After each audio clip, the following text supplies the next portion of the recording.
Hello students. Today we discuss a new topic collaboration. आज हम लोग कोलाब्रेशन के बारे में डिस्कशन करेंगे। ये टीचिंग एंड लर्निंग सब्जेक्ट से आया हुआ है। पहले जानते हैं व्हाट इज़ कोलाब्रेशन लर्निंग, जिसका अर्थ होता है सहयोग अधिगम। इसको हम लोग को कोलाब्रेशन को अदरवाइज वी में कॉल्ड आज पार्टिसिपेशन, कोऑर्डिनेशन, को पार्टनरशिप, ऐसे हम लोग को बोल सकते हैं। Collaborative learning is an educational approach to teaching and learning that involves groups of students working together to solve a problem, complete a task or create a product। यहाँ पे बताया जाता है सहयोगात्मक शिक्षण में शिक्षण और सीखने के लिए एक शैक्षिक दृष्टिकोण है जिसमें एक कार्य को पूरा करने या एक उत्पादों को बनाने के लिए एक साथ काम करने वाले छात्रों के समूह शामिल होते हैं। जब एक साथ में छात्रों लोगों मिल के अपना फ्रेंड लोग के साथ, ये टीचर लोग के साथ, सबके साथ मिल के, जैसे टीम वर्क होता है, जैसे मिल के कोई काम करते हैं, वो जितना डिफ़िकल्ट काम होता है उसको आराम से समाधान किया जाता है और उसका आउटपुट निकलता है, मतलब उसका रिजल्ट या उसका नतीजा अच्छा निकलता है, परिणाम अच्छा होता है।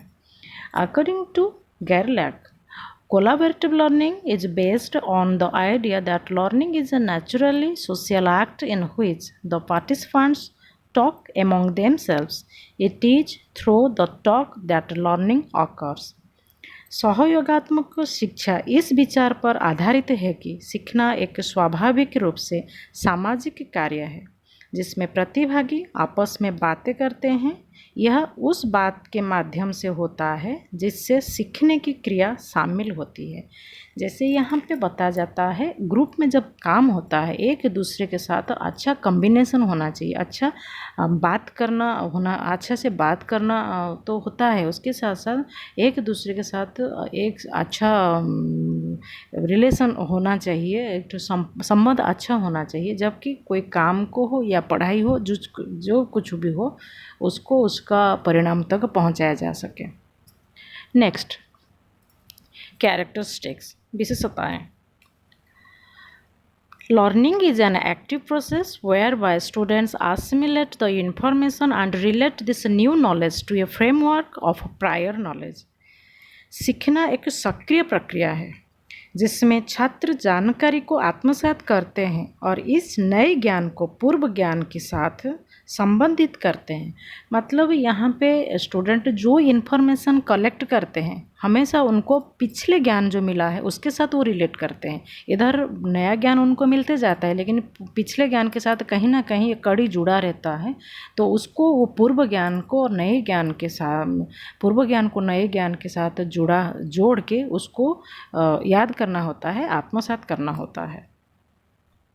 Next, learning requires a challenge that opens the door for the learner to actively engage his peers and to process and synthesize information rather than simply memorize and regurgitate it। यहाँ पे बताया जाता है सीखने के लिए एक चुनौती की आवश्यकता होती है जो सीखने वाले के लिए अपने साथियों को सक्रिय रूप से संलग्न करने के लिए दरवाज़ा खोलता है और इसे यह याद रखने के लिए पुनः व्यवस्थित करने के बजाय सूचना को संशोधित और संश्लेषित करती है। जैसे बच्चे लोग को जब अधिगम का या शिक्षण का प्रक्रिया चलता है तो अपना दोस्त के साथ, अपना टीम मेंबर के साथ, अपना friend circle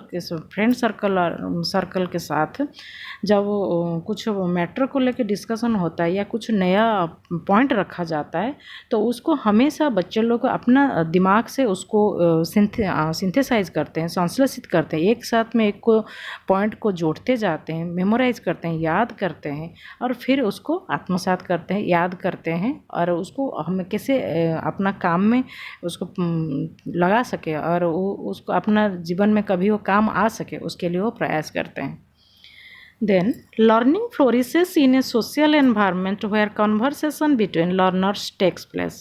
During this intellectual gymnastics, the learner creates a framework and meaning to the discourse. सामाजिक वातावरण में सीखने की प्रक्रिया जहाँ सीखने वालों के बीच बातचीत होती है, इस बौद्धिक जिम्नास्टिक या कसरत के दौरान सीखने वाला वार्तालाप के लिए एक रूपरेखा और अर्थ बनाता है। यहाँ पे जब जिम्नास्टिक होता है या कहीं पे फिजिकल एक्टिविटी होता है, जैसे खेल होता है, गेम्स होता है, स्पोर्ट्स होता है, वहाँ पर एक दूसरे के साथ बात करते हैं और एक अपना नज़रिया उपस्थापन करते हैं। स्टूडेंट इंडिविजुअली अपना अपना नज़रिया उपस्थापना करते हैं। खेलने के साथ साथ जब वो पढ़ाई होता है, पढ़ाने के साथ साथ अपना दिमाग लगाते हैं। खेल कूद का जब समय होता है, वहाँ पर भी छात्रों के साथ लोग वार्तालाप करते हैं, अपना दोस्ती यारी में अपना पीयर ग्रुप्स के साथ वार्तालाप करते हैं और अपना बात रखते हैं, अपना नज़रिया उपस्थापन करते हैं। Learners benefit when exposed to diverse viewpoints from people with varied backgrounds. जब विभिन्न दृष्टिकोण से अवगत कराया जाता है तो शिक्षार्थियों को विभिन्न जानकारी रखने वाले लोगों का लाभ होता है। जैसे बच्चे यहाँ पे बताया जाता है स्टूडेंट को हमेशा जो जानकारी रखते हैं, एक्सपीरियंस पर्सन जो होते हैं, उनके साथ बात करना ज़रूरी होता है। क्योंकि एक कोई भी बात आपके दिल दिमाग में होता है, लेकिन जब कोई जानकारी वाले आदमी होते हैं उनके सामने अगर आप अपना बात रखते हैं तो वहाँ पे आपको नई ज्ञान मिलता है, नई अवधारणा मिलता है और नया किसी सीखने को मिलता है। तो यहाँ पे आपका बैकग्राउंड जैसा भी रहे, आपका दृष्टिकोण जैसा भी रहे, लेकिन हमेशा जैसे एक्सपीरियंस पर्सन होते हैं, जानकारी रखने वाले लोग होते हैं, उनके साथ हमेशा जुड़े रहना चाहिए। उनका बात के साथ, उनका नज़रिया, उनका बातचीत के दौरान उनको समझना चाहिए और वो बात को खुद को ग्रहण करना चाहिए।